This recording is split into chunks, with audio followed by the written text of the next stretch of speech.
Madame, monsieur, bonsoir et bienvenue dans le monde de ce jour. Le monde, justement, connaît un vent de liberté, un vent de terrorisme, mais un vent aussi de revendication, de la recherche des souverainetés un peu partout dans les États du monde. Mais au sud, on se pose la question de savoir comment construire des nations ou des républiques exemplaires face à tant et tant de prédation. Voilà qui nous jette dans la construction des nouvelles républiques ou des nouvelles nations. Et nous sommes au Cameroun. Cameroun face à la construction ou à l'édification d'une nation exemplaire, d'une république exemplaire, face à tant et tant de prédation et tant de corruption. Voilà une question qui se pose. Comment donc construire une république exemplaire face à tant et tant de prédateurs? Aujourd'hui, nous recevons une fois de plus le président Georges-Gilbert Baonla, puisque nous questionnons la structure de la République, la constitution de la République, c'est-à-dire la composition de la République, sa formation, son édifice depuis 1960. Madame, monsieur, bonsoir à tous et bienvenue, cher président, le président du Parti républicain. Bonsoir, et bienvenue.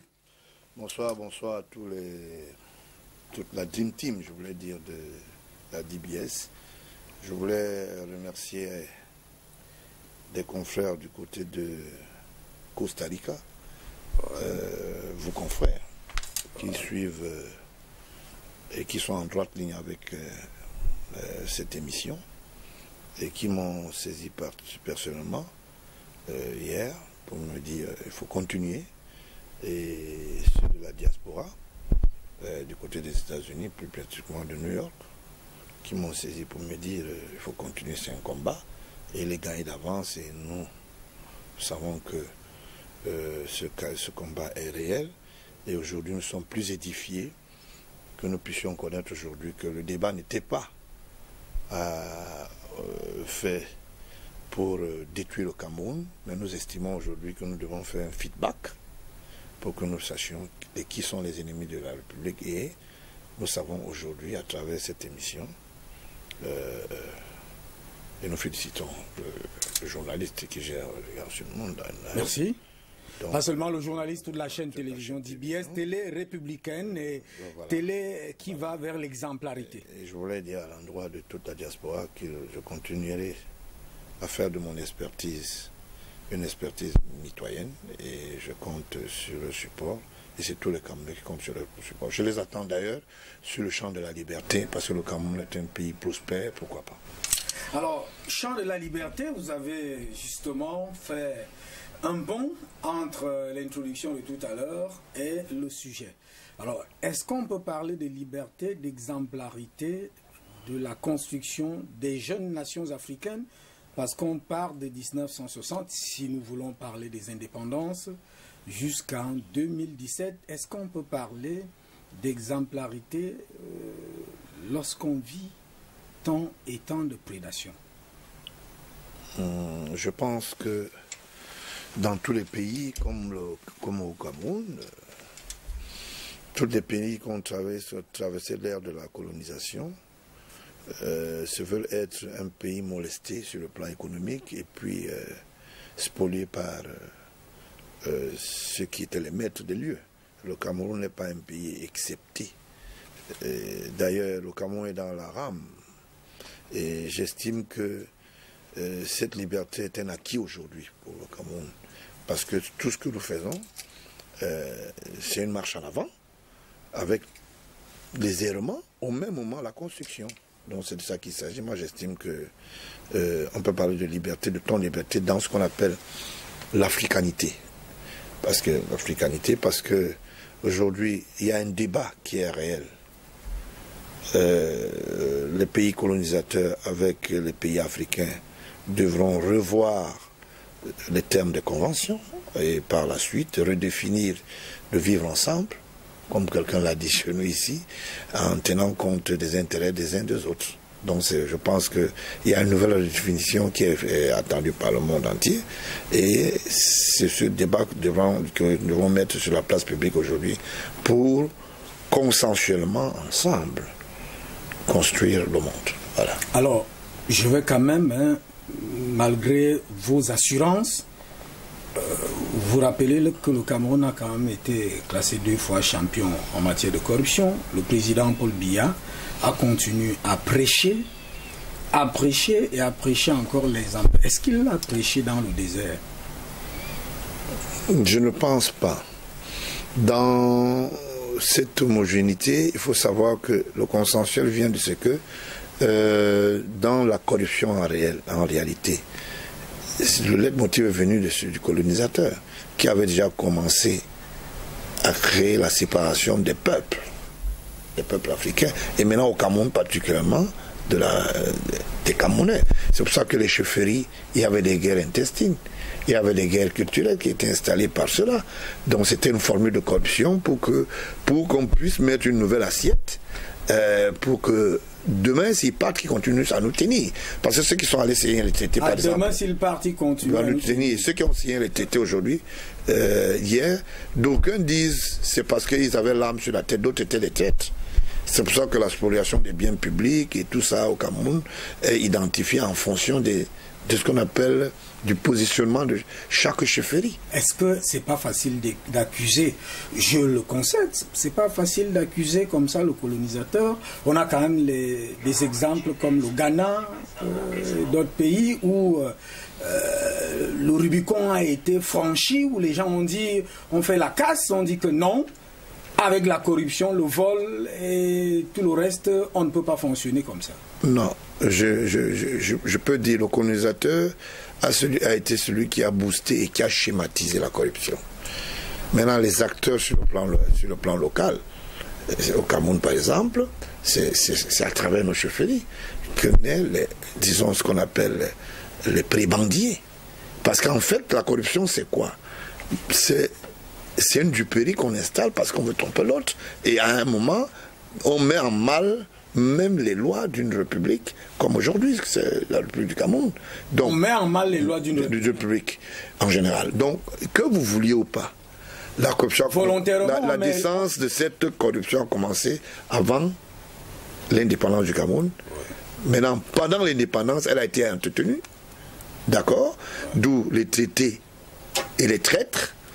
D'où la spoliation des biens publics, d'où les intérêts des clans, d'où c'est-à-dire la destruction de nos cultures. Parce qu'aujourd'hui, quand vous regardez, un Togolais se retrouve au Cameroun parce qu'il était en 62 ou en 61, au Cameroun devient subitement un Bonindale. Un Dahoméen se déclare être un homme, un érudit. Et on va vous dire, c'est des parchemins où les gens, c'était des pêcheurs qui venaient chercher, qui venaient en aventure et qui créaient des familles. Et tout de suite, dans la démagogie culturelle, et on n'a pas séparé, c'est-à-dire on n'a pas mis des frontières. Et dès lors qu'on n'a pas mis des frontières, c'est pour ça que nous avons une bataille mitoyenne aujourd'hui frontalière sur le plan africain. Parce que quelqu'un va vous dire, si au Bakary ou Bakassi, on trouve Bakassi, les Camerounais, on trouve les Nigérians, comme de l'autre côté, à Onitsha, vous allez trouver les Camerounais et les Nigérians. Donc, il y a un problème de mauvaise transmission au niveau du cahier de charge, je vous l'ai dit, structurel, frontalier. Parce que c'est inadmissible. Si quelqu'un ne peut pas dire qu'aujourd'hui, je suis érudit et que son arrière-grand-père puisse être nigérian, et quand on puisse éluder cela, on dit non, il est dans le patriarcat de la richesse du Cameroun aussi, parce que son petit-fils est du Cameroun. Le jour où on va au Nigeria, c'est la même chose. Donc finalement, il n'y a pas ce qu'on appelle une structuration réelle de nos us. Et c'est ça qui fait la bataille autour du patrimoine. On a un problème du patrimoine culturel. Maintenant, il y a ce qu'on appelle le patrimoine matériel. Ça veut dire que tout ce que nous avons comme richesse autour de nous et tout ce qu'on crée comme richesse. Et c'est ça le danger. Voilà. Alors, comment dans cet environnement ou dans ce cadre-là, construire ce qu'on appelle aujourd'hui république exemplaire, res publica, tenant compte de la chose publique, et je veux parler de la sauvegarde de l'intérêt général, parce que ici c'est l'intérêt général, vous avez parlé des lois tout à l'heure, qui est mise en pâture. Oui, pour avoir une république, avec une traçabilité réelle, il faut d'abord les lois. Et il faut voter les bonnes lois. Ah, il faut les lois et voter il faut voter les bonnes lois. Il ne faut pas voter des lois qui intéressent certains et qui profitent aux autres. Le cas du Cameroun occidental, qu'est-ce qu'on appelait Cameroun oriental et occidental? Ça n'a pas empêché que Tandemuna soit propriétaire des bâtisses dans un village qu'on peut, je veux nommer comme ça, qu'on peut dire Biémassi ou bien Kolunda, propriétaire. C'est pas normal. Parce qu'en réalité, il y a ceux qui naissent et qui grandissent dans cet environnement dont on doit protéger les intérêts. Vous comprenez? Et c'est ça qui a fait la mauvaise passerelle. Parce qu'on est parti des effets d'édification, on est parti de la colonisation pour une semi-démocratie coloniale, parce qu'on la vit aujourd'hui, on vit une semi-démocratie coloniale, parce qu'on nous tient par les lois, on nous tient par les conventions, on nous tient par nos économies. Donc en fait, en réalité, on n'a jamais été libre. Et cette bataille aujourd'hui est devenue une bataille irréelle, d'où une formule de rébellion scientifique à travers nos universités. C'est pour cela qu'aujourd'hui vous allez voir un corps professoral scientifique assez important et réel dans nos universités qui font ce qu'on appelle le transmis du savoir. C'est la même chose pour quand un professeur africain va enseigner, disons, qu'à l'ENA de Paris. Donc, ces échanges ont permis aujourd'hui qu'on puisse créer un élément nouveau, la recherche d'une paternité réelle. D'où nous venons, où on s'en va, pourquoi et quel est notre statut.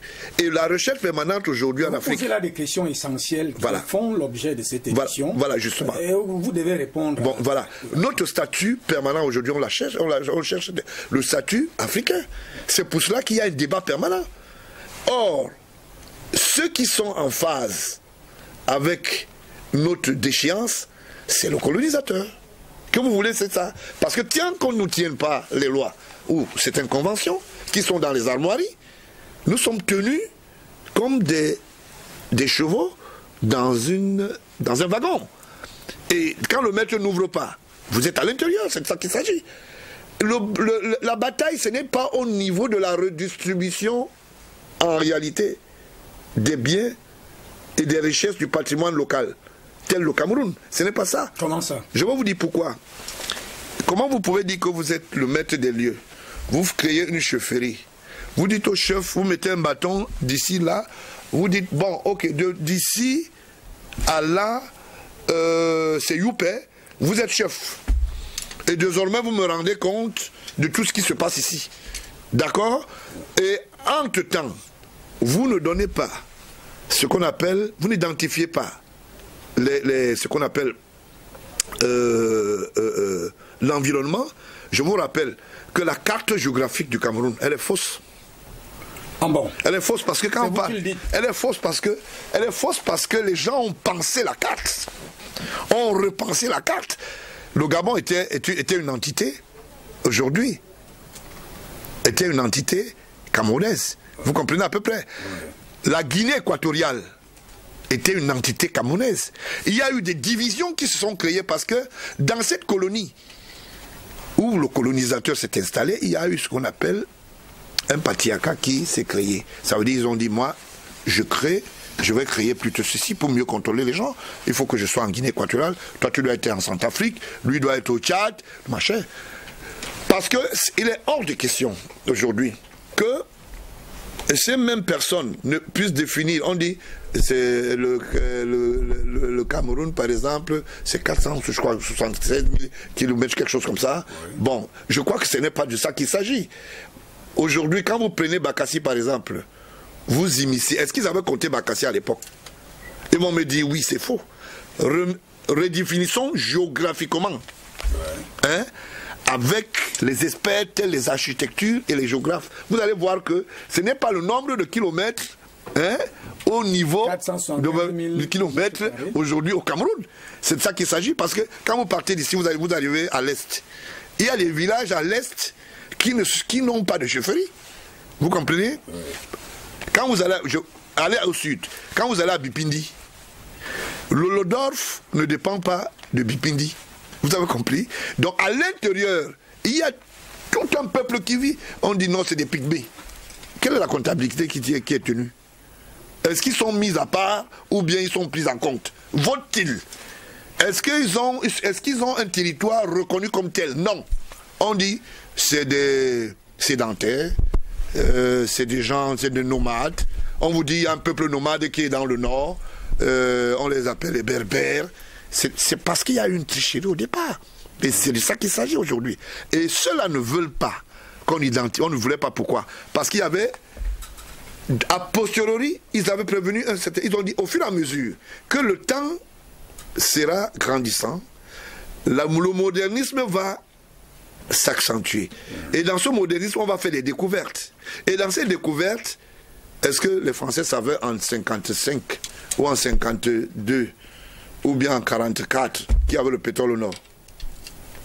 Est-ce qu'ils savaient qu'il y avait le pétrole à Youpé? Je suis désolé. Parce qu'ils ont dit, nous sommes 99 ans avec vous. Ouais. Hein? Ah, les accords de 99. Les accords, on a signé, mais à l'intérieur de cela, dans le modernisme, hein, nous allons découvrir et au fur et à mesure, on va occuper des espaces. C'est de ça qu'il s'agit. Vous comprenez à peu près? Donc, c'est de ça qu'il s'agit. Il n'y a aucune loi. Il y a une convention qui dit que ils ont la même mise sur nos us économiques, ils ont la même mise sur nos us culturels à travers un mécanisme administratif post-colonial. Vous comprenez? Et à l'époque, c'était les enfants des chefs qu'on nommait dans les grandes administrations. Regardez ce qui se passe au Cameroun. Parce que si vous regardez, il y a des chefs, oui. C'est eux qui avaient les bourses. C'est eux qui étaient dans les bonnes bergeries postulants missionnaires, parce qu'à l'époque, c'était l'Église qui jouait le rôle de régulateur de la vie citoyenne, au moins 90%. Et ça fait que les gens s'étaient oubliés et se sont dit, Dieu est le sauveur, et celui qui avait la charge d'être le chef de mission ecclésiastique était celui qui était le plus intelligent, et celui qui donnait le bon conseil, et qui pouvait à un moment vous dire, monsieur, je vous dis que ce que je sais, ça vient de Dieu. Nous croyons en Dieu. D'accord? Mais nous sommes dans la curiosité de savoir si d'autres ne nous ont pas trompés, quelque part. Aujourd'hui, quand vous voyez, qu'est-ce qu'on appelait la guerre sainte en Europe? C'est la même guerre sainte qui a été transformée en guerre tribale ici.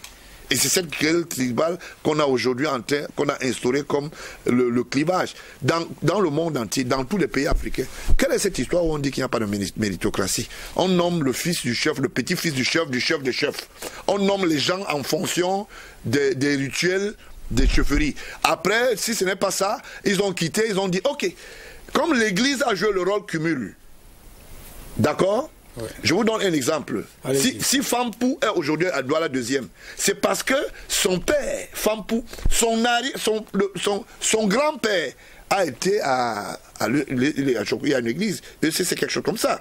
Et c'était les églises qui géraient le monde. C'était des grands modérateurs. Donc, pour remercier leur service et la continuité du service vis-à-vis du colonial, ils ont dit, ok, nous allons placer vos enfants. Alors, au fur et à mesure que les générations vont naître ou s'accroître, vos enfants seront les bienvenus. Est-ce que cet ordre-là dont vous-même vous mentionnez qu'il ne participe pas à la promotion de la méritocratie ne gêne pas, n'est pas un obstacle à la construction des nations, des républiques exemplaires? Oui. On parle là de républiques exemplaires. Oui, aujourd'hui, je peux dire oui et non au même moment. Oui, d'abord, pourquoi? Parce que, en réalité, quand vous regardez comment ça se passe, ne vous trompez pas, tout ce qui est homologué en Afrique, et principalement au Cameroun et d'autres pays africains, vient des cahiers de charges européens. Que vous voulez ou pas, c'est ça. Quand on vous explique ce que nous avons comme déstabilisation aujourd'hui, dans les cimes, dans les buées, on va vous dire qu'il y a la main de tel pays, il y a la main de tel autre pays, telle puissance est derrière ça. C'est la guerre des intérêts. C'est de ça qu'il s'agit. Il est hors de question qu'un Camerounais qui est poursuivi par la justice camerounaise devienne un homme politique opportuniste. Parce que tu as léché un peu dans les caisses d'une entité d'énergie, je ne voulais pas parler de personnel, et que vous reconnaissez, persona non grata, il y a un mandat d'arrêt qui se balade contre vous, parce qu'on vous a traduit devant le tribunal, un matin vous devenez ambassadeur. C'est de ça qu'il s'agit. Ambassadeur. Aujourd'hui, madame, celle qui était aux affaires sociales, ils sont au Canada. Est-ce que vous savez que... Vous avez parlé de Catherine Bakamba. Eux tous sont au Canada. Elle a dit, elle s'est fait passer pour la fille ultérine. Hein? Donc je voulais dire ultérine, pardon. De Aïdjo. Or, ce n'était pas de ça qu'il s'agissait. C'était juste une petite combinaison. Vous comprenez à peu près? Et qui a dénoncé ça? Vous comprenez? C'est la veuve d'Aïdjo qui a dénoncé. Qui a dit, mais attention. Et c'est pour cela qu'on a ramené la fille d'Aïdjo dans le gouvernement. Ce que les gens n'ont pas compris. On a trompé pour le bien. On fait comprendre, on dit non, voilà. Ça, c'est Catherine Bakamba, c'est une fille d'Aïdjo. Vous savez. Et les politiques, c'est quoi? C'est ce qu'on appelle la chaîne de continuité post-éligible en fonction de la demande du protectorat. Et le protectorat, c'est qui? C'est le colonial. C'est un peu ça. Et c'est pour cela qu'on a fait partie du gouvernement, hein, parce qu'elle a posé certains actes assez ignominieux, mais à la recherche de son identité, ce n'est pas ce qui est fait. Vous comprenez? Les services de renseignement font des fiches, et des fiches qui ne sont pas adaptées. Par exemple, à Tanganji, on dit que son père, à l'époque, dans le nord-ouest, donnait sa Land Rover à Aïdjo quand Aïdjo allait se balader dans le nord-ouest. Mon œil. C'est les filles de renseignement. Mon œil. Mais c'est de ça qu'il s'agit. C'est pour ça qu'ils entrent dans le gouvernement. Et M. Biavois, mais attends, mais voilà un enfant dont son père a œuvré pour le Cameroun, c'est tout à fait normal qu'on donne les chances à celui-là, pourquoi pas? C'est de ça qu'il s'agit. On fait comprendre qu'un monsieur de la trame d'Aïdjo, un opérateur économique à l'époque, lui empruntait sa Land Rover. Or, cher Camerounais, qui pouvait acheter un véhicule sans... Cher Camerounais, cher citoyen du monde. Voilà, cher citoyen du monde. Là, on a suivi au Costa Rica, voilà, justement, voilà, ok. Cher citoyen du monde, merci. Qui pouvait acheter un véhicule tel la Land Rover sans qu'il y ait une autorisation spécifique? À l'époque, si tu avais les 504, c'était pour les gouverneurs quand nous on est nés. D'accord? Et tu ne pouvais pas avoir un véhicule sans qu'on ne connaisse l'origine, sans qu'on ne connaisse d'où tu viens. Alors, voilà pédagogiquement, on fait asseoir un mensonge qui n'a rien à voir avec la réalité. Et les gens vont s'attacher avec des sémences. Ils sont même allés jusqu'à dire que Atanganji est de la famille du président Godlove, l'ex-président nigérian. Et que c'est un de ses frères, un de ses parents, le parent de Godlove, président de la République, qui avait donné au monde le père d'Atanganji, qui a traversé, qui est venu de son côté, et il s'est installé. Subitement, il a commencé à faire des enfants, et dans la chaîne, il est né Atanganji. Je vous le dis, je ne vous le demande pas. Et les gens m'ont cru à cette affaire, même au palais d'Etoudi. Je vous donne une information que vous n'avez pas. Quand Godlove était ici, Atanganji était la seule personne qui pouvait rencontrer Godlove ou Hilton quand il voulait, quand il pouvait. Je vous donne même l'information. Moi, je ne suis pas un détracteur. Hein. Vous comprenez? Et si je vous donne cette information, laissez-moi parler. Vous avez soin. Je vais chuter. Oui, allez-y. Atanganji le voyait. Aujourd'hui, filière faite, on a reconverti une bonne information et on a fait une bonne recherche. C'était une histoire de petits gommades, des histoires de malins, de faits mal. Il était question qu'il puisse être un exploitant des grosses minicies. Et je voulais dire merci à M. Atanakuna, qui n'a pas prospéré pour la demande du président Godlove à travers Atanganji, qui avait estimé que Godlove pouvait venir faire de l'orfèvre, ça veut dire que être diamantaire, faire un certain nombre de choses. Vous comprenez à peu près? Donc c'est de ça qu'il s'agit. C'est un problème d'intérêt au Cameroun, et comme dans toute l'Afrique. Et le vrai problème aujourd'hui, c'est que la révolution scientifique s'est installée. De par nos us éducatifs. On a traversé les frontières à travers la science infuse universitaire. Tu ne peux plus dire à un enfant aujourd'hui que la télé c'est quoi? Il te dit, moi je connais la télé, je sais qu'à la télé il n'y a pas un être humain dedans, mais c'est parce que c'est une maquette, une carte qu'on a... Or, nous, à l'époque, quand on était petits, on croyait qu'il y avait des gens dans les radios. Parfois, avec curiosité, tu allais secouer la radio quand ton père était entré dans la chambre pour dire que, mais attends, le type qui parle à la radio, il est même où? C'est de ça aujourd'hui.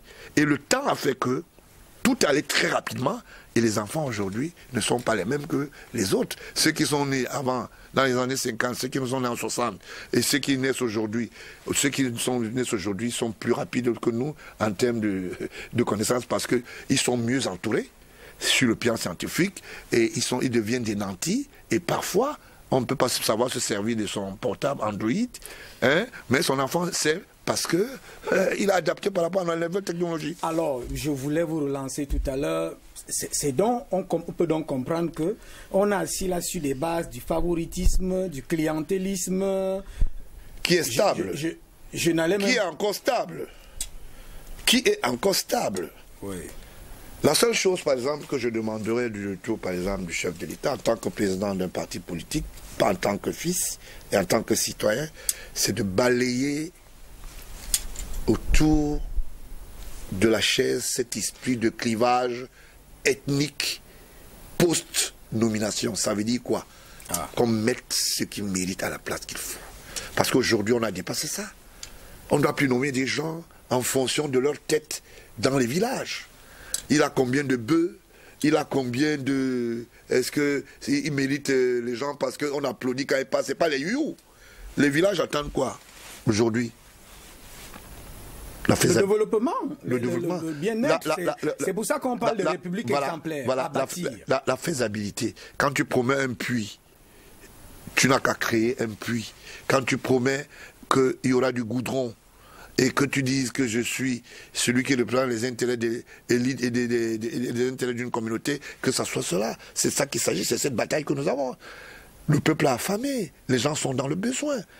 Et dans le dernier discours du chef de l'État aux Nations Unies, il a dit la famine n'a point d'oreille. Moi, j'ai suivi bien ça. Il a dit la famine n'a point d'oreille. Un peuple affamé n'a pas de repère. Et c'est de ça qu'il s'agit. C'est pour ça que tous les gars ils se retrouvent dans la rue. Parce qu'ils se disent on a faim, il y a quelqu'un qui nous empêche de manger. Ce n'est pas M. Biya qui les empêche de manger. C'est une formule de cargaison de prédateurs qui sont partis d'une période à une autre. Vous comprenez?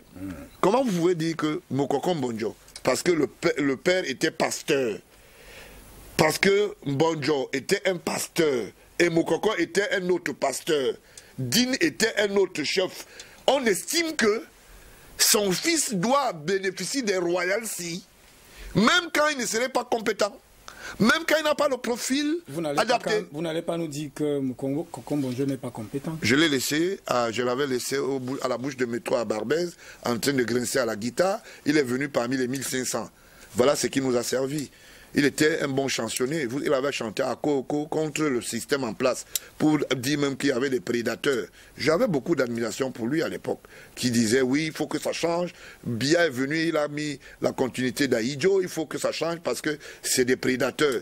Mais à Koko, a échoué dans une poche et lui-même est devenu prédateur. Vous voyez ce qui est mauvais. Ça veut donc dire que lui-même aussi, il est passé par un désert pour arriver. Je veux rentrer dans ce clientélisme.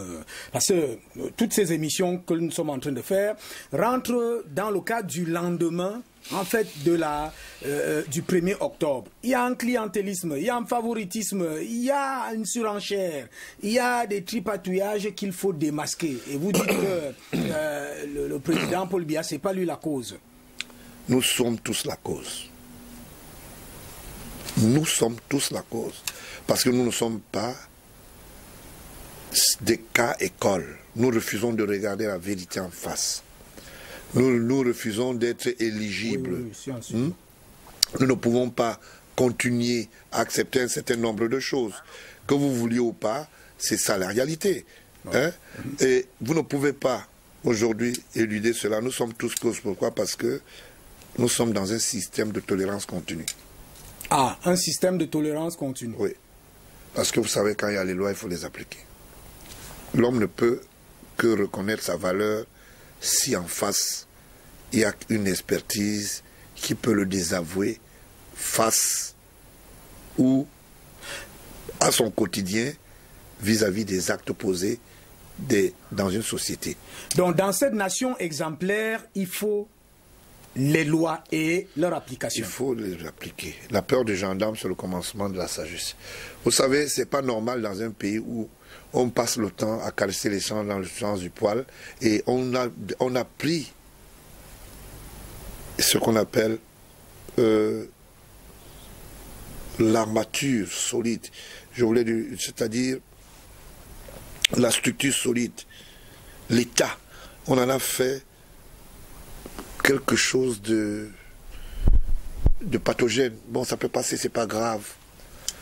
Vous suivez des grands juristes qui ont voté les lois. Les grands professeurs comme les professeurs qui estiment qu'on peut tordre le quoi à la loi quand ça les regarde. Dans un régime de tolérance, on n'avance pas. La tolérance n'a jamais avancé une république. Vous savez pourquoi les États-Unis sont forts? Vous nous dites? Parce qu'on condamne les gens à 300 ans. Parce que la seringue de la mort existe. Parce qu'on montre aux êtres humains leur façade réelle. Même Dieu, Tout-Puissant, avait créé le déluge. Il a donné à Noé le conseil que prend chaque espèce, met dans ton canoë. Je vais envoyer le déluge parce qu'il voulait sanctionner. Et il avait sanctionné. Et le monde s'est reconverti. C'est de ça qu'il s'agit. Parce que j'ai l'impression qu'au Cameroun, quand on fait beaucoup de messes d'action de grâce, c'est ça qui va ouvrir les vannes à la piété et les gens seront bien. Vous ne travaillez pas, vous allez bouffer vos ongles. Un pays là où il n'y a pas les travailleurs, on ne vit que ici. Je vais vous dire, qu'est-ce qu'on produit au Cameroun aujourd'hui? Monsieur Biya a créé le crédit agricole. Ça n'a jamais marché. Il a créé la semence avicole au niveau avec la technicité et les machines agricoles industrielles du côté de Bolova. Ça a échoué dans une histoire qu'ils ont appelée, je ne sais pas comment ils ont appelé ça, une histoire d'igname et de couscous. Lui-même, il a mis les mains sur la tête. Et c'est maintenant que ces ateliers viennent de voir le jour. Je peux poser la question à mon frère Moutazé, comment ça s'est passé. Vous comprenez? Et il a créé, il a mis ce qu'on appelle donner les chances aux jeunes d'aller à l'école. Les gens ont choisi autre chose. Je vais vous dire pourquoi. Il y a eu des périodes où, si tu n'étais pas féman, tu n'étais pas respecté. Même dans les femmes cherchaient même. Quand tu dis je suis féman, dit que non, je divorce tout de suite. Les jeunes à l'école savaient que quand tu es féman, féman, ça veut dire quoi? Un bandit. Quelqu'un qui est un teneur de la loi. Vous comprenez à peu près?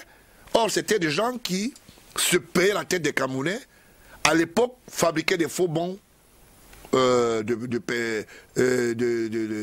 solde, se faisaient payer et ils vous faisaient croire qu'ils sont allés à Paris. En passant, ils ont vu un blanc qui se balade avec une grosse mallette d'argent. Ils ont arraché mon œil. Mon œil. Depuis quand chez les blancs on se balade avec les mallettes d'argent? C'est pas possible. Puisque tout est structuré. D'accord? Alors, c'est arrivé, ce temps est passé. Vous nous faites venir donation en image. Bah, vous voyez, ce n'est pas donation seulement. Les ministres, certains opérateurs économiques, plein sont entrés dans la Fémania, qui estimaient que ne pas réaliser un marché, ne pas construire une école, ou construire une route du côté de Mouemessala, en respectant cela, en respectant le cahier de charge, c'était bon. C'était de ça qu'ils disaient. Et on disait, ce sont les privilégiés du système. D'accord? Et tout le monde croyait que vraiment, ils étaient des privilégiés. On a vu la phagocytose qui s'est installée dans les institutions de la République, où les gens sont venus avec la fausse diplomite. Ils sont devenus les professeurs, les anciens rédacteurs en chef des magazines, je voulais dire, ecclésiastique, je suivais mon regard, parce que je n'ai pas besoin de citer les gens qui étaient les anciens rédacteurs en chef, parfois des journaleux, sont devenus des professeurs par infraction. Et on les a acceptés comme tels, ils tiennent des grands discours. Et personne n'a rien à leur dire. Et parmi lesquels le professeur Moukoko Mbodjo, qui j'ai laissé musicologue, dont j'ai laissé musicologue du côté de Barbès à Paris. Vous comprenez à peu près. Regardez les jeunes d'aujourd'hui, ils sont devenus des chargés de cours. Ils écument les studios à Douala, à Yaoundé. Je ne veux pas les citer parce que moi ça me fait du vomitif. Vous comprenez à peu près? Ce n'est plus le professorat du professeur Joseph Ouna qui a un mérite. Ce n'est pas Martial Toa, père son âme. Ça, c'était des professeurs. Vous avez compris? Parce qu'ils avaient un requis intellectuel et scientifique. Aujourd'hui, on devient professeur par alignement. Parce qu'on est allé à Bordeaux, dans une chambre, on achète une thèse, on arrive ici, on voit quelques amis, on entre dans la politique, et puis on va s'asseoir, on prend sa chaire, on donne, disons que, dans une armoirie universitaire, et du coup, on devient le grand professeur. De temps en temps, on est dans 2 ou 3 studios, et on écume, et on est à... Excusez-moi du peu, je voulais vous titiller un peu. Cela participe à... Ouais. C'est un obstacle à la République exemplaire. Oui, le tout. Quand le transmis du savoir universitaire est fait par des incompétents, on va où? On va où? Je connais des gens qui, au ministère de la Communication, sont devenus des professeurs. Moi, je ne parle pas des cheminots en plus. J'ai levé les mains, qui deviennent des administrateurs des grandes administrations communicationnelles et qui donnent même la diatribe communicationnelle dans les conférences de presse. À la limite, on parle au camfranga à la place de l'anglais et tout le monde accepte. Ce sont les élus du peuple. La rhétorique française a foutu le camp. Le savoir a gagné ce qu'on appelle la galerie de la bêche. La nation, la République exemplaire est en péril. Je vais vous dire quelque chose. Est-ce que M. Biya, un jour, vous a dit qu'il était docteur?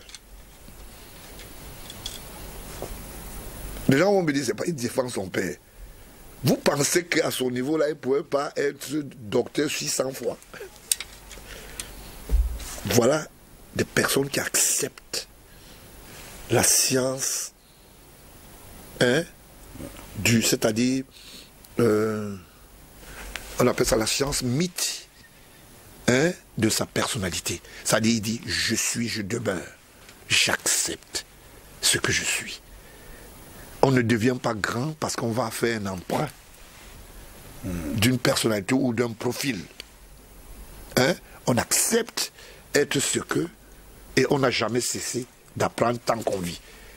Donc, en fait, même en réalité, beaucoup de grands professeurs, entre guillemets, se trompent. Tant que vous vivez, vous êtes obligé d'apprendre. Sûrement, d'autres me regardent aujourd'hui à travers cette télévision. Peut-être ce que nous disons ici les intéresse, mais d'hier, ils n'étaient pas au courant qu'on pouvait parler de ça. Alors, les téléspectateurs, hein, de la diaspora, États-Unis, Costa Rica et autres, vous avez parlé de carte tout à l'heure, ouais. Carte du Cameroun. Ouais. Vous avez dit que la carte actuelle, elle est fausse. Elle est fausse. Je vous mets en défi, si vous voulez, nous le définissons. Le centre géographique, même en train de fermer boutique, c'est en face de la BEAC. Hein. Là-bas, si vous allez demander même le plan, on vous dit qu'attendez la période là, on va lancer la vente publique. Les enfants se baladent avec les cartes du Cameroun, me posent la question que la carte là ressemble à quelle image? Il ne va même pas vous dire à quoi ça ressemble. Parce que quand vous regardez la carte, vous savez que c'est faux parce qu'il y a ce qu'on peut, il y a la carte post-coloniale et il y a la carte post-politique adaptée. Vous comprenez ce que je veux dire? Ça veut dire que le colon a laissé quelque chose, le politique est arrivé, il a tenu compte du cahier de charge en faisant une nouvelle structuration sans rien changer, mais en faisant passer des messages. Et ce sont ces messages que nous tenons, nous on dit que non, voilà, quand vous demandez à un jeune, c'est 4700, c'est des conneries. Qu'est-ce qu'on apprend aux enfants là? C'est des conneries. Par définition, vous savez comment ça se passe? Je vous dis, dans un pays sérieux, où il y a un centre géographique qui est vraiment motivé avec la politique en place, nous devons avoir ce qu'on appelle périodiquement des données communicationnelles. Ça veut dire que, qu'on nous dise aujourd'hui, le Cameroun, hein, sa carte est adaptée dans telle région, par exemple. Il y a eu affaissement à la frontière. Dans telle région, la pluviométrie, ça veut dire que la pluie a créé ceci. Nous avons des problèmes dans le nord pour la sécheresse. Personne n'en parle. Personne n'en parle. On n'a aucun quotidien de la communication de notre pays. Aucun. Si oui, Conférence de presse. On va aller marcher. Oui, tout le monde est bien. Vous marchez, vous savez qu'on marche. Si vous de vous, je vous pose la question, Bonaseke, c'est où ici? Vous connaissez Bonaseke? C'est moi qui vous pose les questions. D'accord. Alors, je peux comprendre que dans ce que vous présentez, qui est comme, c'est pas une confusion, c'est quand même des réalités qui sont là, qui méritent d'être éclairées. Vous avez apporté des cartes ici, là. Lorsque je regarde, parce que nous sommes en train de revoir un peu ce patrimoine, parce que au centre de cette affaire, c'est le patrimoine domanial, foncier, qui est en question dans cette affaire. L'une des questions aussi centrales. Je souhaiterais que le camarade puisse, parce que l'émission est faite pour qu'il voie quand même que c'est les cartes que j'ai apportées là, parce que j'avais promis la dernière fois que je devais apporter une certaine imagerie pour qu'on essaye de parler un peu. La caméra va se balader, mais... Donc c'est un peu ça. Oui. Je voulais vous dire, vous me donnerez l'autorisation de me lever. Parce qu'il faut que je parle et je vous dise qu'est-ce que c'est. Ça passait. Si je parle, je leur dis, bon, je parle de mon Ndombe. Ndombe, c'est où? Que je vous leur dise, voilà. Cette rue, la voici. C'est de ça qu'il s'agit. Oui. Parce qu'il y a ce qu'on appelle les cartes de masse et les cartes identifiant le patrimoine de certains quartiers du littoral. Les cartes de masse. Oui. Il y a la carte de masse, oui. Il y a la carte identifiant à travers des faux titres fonciers. Je voulais, s'il vous plaît, donnez-moi un bic, j'espère que la caméra va m'aider, pour que je puisse démontrer quand même. Je vais essayer, hein. Je vais essayer. Bon, quand vous voyez ceci, ça c'est une carte de masse. Vous avez Bonandumba, vous avez ici par exemple Bonandumbe, vous avez Comondo, par exemple ici, vous avez Komassi, hein, ça c'est des quartiers que les gens peuvent reconnaître. Vous avez par exemple ici... Là, pour ceux qui nous suivent à l'étranger, nous sommes là au cœur de Douala. Au cœur de Douala. Il y a Noubel, hein, il y a Kondo, ça veut dire que c'est un quartier.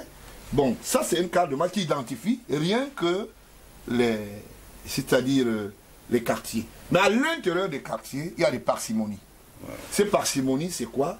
C'est l'identification paramétrée des biens de l'État. Tout ce que vous voyez. Partout, c'est noir là. Noir là, c'est les titres fonciers.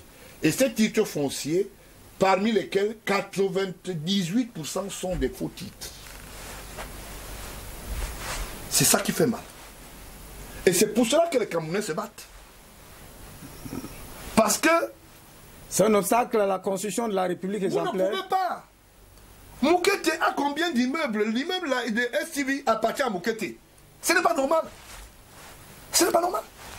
Parce qu'il n'est pas le propriétaire légitime. Depuis que nous avons commencé, j'ai dit, j'attends les débatteurs d'en face. Pour être plus clair, ça dit partout il y a le noir là, c'est des... Ça, c'est les titres. Ce que vous voyez là. Ouais. Tout ça, c'est des titres. Et ce qui va vous surprendre, c'est que dans ces petites cartes, je veux... Là où vous voyez les petits points, je veux un peu vous situer pourquoi est-ce que j'ai apporté les petites cartes en formule A3, en format A3. Ces petites cartes-ci relèvent, vous voyez par exemple, on vous dit demande de gré à gré au profit de Mengounou Marie, superficie 609 mètres carrés. Vous comprenez? Demande de gré à gré. Qu'est-ce que ça veut dire bon, en termes simples? Ça, c'est par exemple, c'est Bonandumba. C'est-à-dire, vous sollicitez le terrain de l'État. Il y a des supports. Ça veut dire qu'il y a un cahier de charge qui autorise la ministre que, bon, quelqu'un peut vouloir investir. On vous cède une parcelle publique, mais il y a un contrat que vous passez entre l'État et l'État. Ça veut dire institution, ministère des Affaires foncières, et vous. D'accord. Maintenant, qu'est-ce qui va se passer? Quand ils mettent comme ça, il y a des gens qui ont eu des gré à gré. Mais ce n'est pas tout le monde. Il y a des gens qui sont passés par les mécanismes normaux. Et d'autres qui ont triché On vous dit qu'il est sur le terrain, il a déjà investi. Par exemple, je vous donne, demande de gré à gré au profit de Ekobo Sébastien Alain. Superficie 350 mètres carrés. Quand vous allez regarder sur le terrain, c'est plus de 350 mètres carrés. Ah. Il y a d'abord doublement le faux. Ça veut dire que non seulement il n'est pas autorisé d'investir, il n'a pas eu un contrat entre l'État et lui, et la superficie qu'il occupe illégalement, elle n'est pas la superficie réelle si on pouvait la lui accorder. Regardez la route qui va, je crois que c'est Liberman, quelque chose comme ça, qui part de la sortie de, je vous l'ai dit, de Bonapiso, qui traverse la route, par exemple, qui va à, disons que du côté de Bonabidibon, où la maison de Séverin Tchonke se trouve. Je vais vous donner le repère, parce qu'il faut que les gens comprennent pourquoi je ne suis pas d'accord que les gens s'asseyent et narguent les autres au nom de ce qu'ils ont profité. Pas qu'ils narguent les autres, parce que là, il s'agit de la République. Bon, hein. Voilà. Donc, Séverin Tchonke, voilà, nous sommes ici à Koumassi. Là, c'est les brasseries, par exemple. Quand nous revenons à la terminale, là, nous sommes à l'hôtel du littoral ici. Séverin Tchonke va se retrouver quelque part ici. Mais si vous posez la question, il va vous dire, je n'ai pas de titre, ou il va vous brandir un faux titre. Et parmi ces faux titres, j'ai pu identifier bon nombre. C'est pour ça que l'État ne les reconnaît pas. La preuve en est que l'État ne les reconnaît pas. Et dans la complicité avec certains agents véreux des institutions étatiques, d'accord, ils vont se faire des faux titres, aller auprès des institutions bancaires, prendre de l'argent, construire des maisons, rouler carrosse, pendant que d'autres Camerounais, qui doivent même bénéficier ne serait-ce que de la rampe, ça veut dire que professionnel, quand on nomme quelqu'un à Douala, on lui dit va rester à l'hôtel. Pendant qu'il y a un individu qui s'appelle Tchonke, qui est dans une maison, qu'il a démolie. Mais il n'est pas le seul, il y a plusieurs titres fonciers. Il y a plusieurs. Mais pourquoi ça vous gêne? C'est un cas. Ouais. Donc vous comprenez. Donc, et ça fait qu'il y a beaucoup de personnes qui sont dans le cas de Séverin Tchonke. Il y a même l'histoire banale que vous allez comprendre. Est-ce que vous savez que vous êtes au courant que Canal 2 a des terrains acquis avec les faux titres? L'endroit où on a monté là, c'est un faux titre. Et demain, il dit que les Chinois vont venir investir. Les banques vont lui donner de l'argent. Est-ce que c'est normal? Est-ce que c'est normal? Donc, voilà ce qui met en mal le Cameroun. Tant que nous n'avons pas restitué. Donc, tant que ce problème n'est pas réglé. Tant qu'il n'est pas réglé et que les parts ne sont pas établies, on aura toujours des ébullitions. Et ceci n'existe pas seulement à Douala. Dans toutes les villes cosmopolites politiques, on trouve ça. Dans le Grand Nord, on trouve ça du côté de l'Est, on trouve ça du côté du Nord-Ouest, du Sud-Ouest. Et c'est la campagne donc lancée par l'État pour numériser, récupérer. Est-ce que cette campagne va s'en sortir? Mais, si vous me voyez déjà à ce niveau, ça veut dire que le chef d'État a les dossiers. Vous comprenez? Le chef d'État est au courant et c'est lui qui implémente la politique. Et après lui, nous allons continuer. Et en ce moment, cette campagne est lancée officiellement pour la restitution des biens de l'État. Et que vous vouliez ou pas, la vérité c'est que toutes les personnes qui sont installées indûment et qui se sont appropriées des biens de l'État vont les restituer. Y compris les 9 et 6 milliards qui sont partis à travers le conseil d'administration de la BISEC. Vous comprenez? Les 9 et 6 milliards. 6 milliards pour l'histoire d'Ansekna. Je sais de quoi je parle. Et j'exige, dès le retour du chef de l'État, parce que je suis citoyen avant d'être président d'un parti politique. L'enfant de quelqu'un, président d'un parti politique. Je plaide la cause nationale et publique. Il va falloir que ces gens vomissent. Parce que c'est ça. Si le chef de l'État rentre, et il entre dans l'harmonie de ce que, en fait, régularisons un certain nombre de choses, oui. Je crois que beaucoup de choses vont avancer. On est arrivé au terme de cette édition. En tout cas, nous saluons nos amis de Costa Rica, des États-Unis, d'un peu partout, qui nous suivent dans la diaspora. Parce que vous avez cité la nation africaine, vous avez fait référence aux lois. Ouais. Que ça ne peut marcher que si les lois sont respectées, ouais, et que l'intérêt, le bien commun de l'État est respecté pour tout le monde. C'est ça? Oui, effectivement, si nous respectons la structuration et dans le sens de la collectivité de tous, pour l'intérêt de tous, pardon, ça veut dire que nous allons réussir. Mais si nous ne respectons pas, nous allons continuer à plaider les causes et il y aura toujours des combats qui vont naître chaque fois dans les foyers de famille.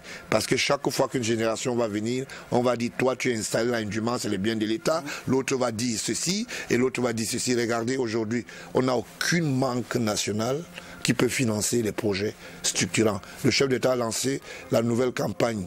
Et les Mainvelay devaient se construire avec le capital local. Mais on n'arrive pas parce que le capital local a foutu le camp. Nous avons comme ça, pour rester tranquille, nous sommes appelés à 750 milliards. Ça. Rien que ce que nous identifions pour le littoral. Si vous faites 750 milliards fois 10, ça fait combien? Restez tranquille, baissez votre cœur. Je ne voulais pas dire aux Camerounais que demain matin dans la rue, non. Nous allons continuer à plaider la cause et on connaît là où il faut plaider et je pèserai de tout mon poids avec les autres pour que le premier magistrat puisse frapper la main sur la table et que justice soit faite.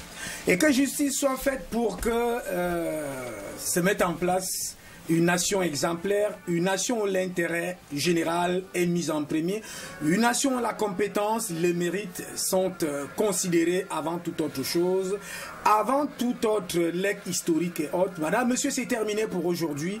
Un état de droit, un état de loi.